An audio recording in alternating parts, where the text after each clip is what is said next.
The initial trend indicator, let's first discuss what it means. It is a reading of the current strength or lack of strength in the market in terms of a trend. Okay? When we think of strength and weakness, we usually think of uptrends and downtrends. So when I talk about the strength of the trend, it could be the strength or the momentum of an uptrend or a downtrend. So I'm not merely talking bullishly when I say the word strength. Trends are extremely important when you're considering any kind of entry, not just chart patterns, but any kind of entry. Most indicators, most if not all indicators, just about every entry strategy that you've ever learned or read about or watched someone use, everything has an underlying market environment that it is designed to capitalize on.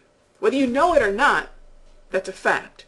There is no approach that is equally good in a sideways market as it is in a trending market. They're two different psychologies. It's not a shortcoming of the trader. It's certainly not a shortcoming of the strategy. It's about the application. It would be the same logic as if to say, even if you had the finest hammer ever made, that it could tackle every job that you might have. We know that's not the case. Even the best hammer in the world can only do what a hammer was designed to do. Same thing with a trading strategy. I may love triangle patterns, but they are only designed to capitalize on range-bound markets. In a trending market, I'm much better off watching a wedge or a channel.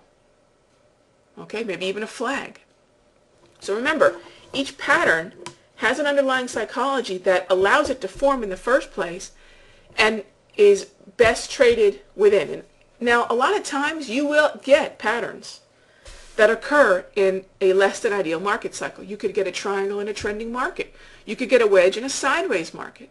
Does that mean the pattern itself is not valid? No, the touch points were there, the lines could be drawn, and the actual pattern is visible on the chart, but that does not mean it's occurring in the correct market cycle.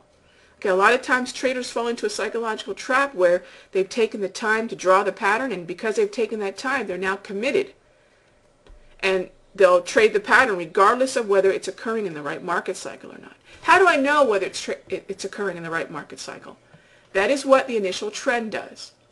When the initial trend has a very high reading, in other words, more bars here in this area, that suggests a stronger existing trend, that the momentum for the trend, whether it be upwards or downwards, is intact and the trend strength is high. Again, that trend strength could be a downtrend or an uptrend. So keep that in mind in terms of what you want to keep that in mind in terms of what you want to establish with your analysis. Are you looking at a trending or non-trending market? Okay?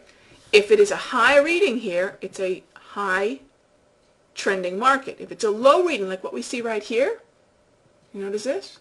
It's a low trend or non-trending market. So this initial trend is probably going to be your new best friend when it comes to these alerts. And the reason for that is the moment you see a pattern alert, you determine if it is a sideways pattern, a range-bound pattern, or a trending pattern. Just as this name suggests, rising wedge. It's a rising pattern. I want to see a stronger initial trend if there is to be a continuation of the current trend. Current trend here is up. If this was higher, this reading was higher, I would expect a move higher. But since it is low, what is our option here? Let's discuss what happens when we have a low reading on the initial trend.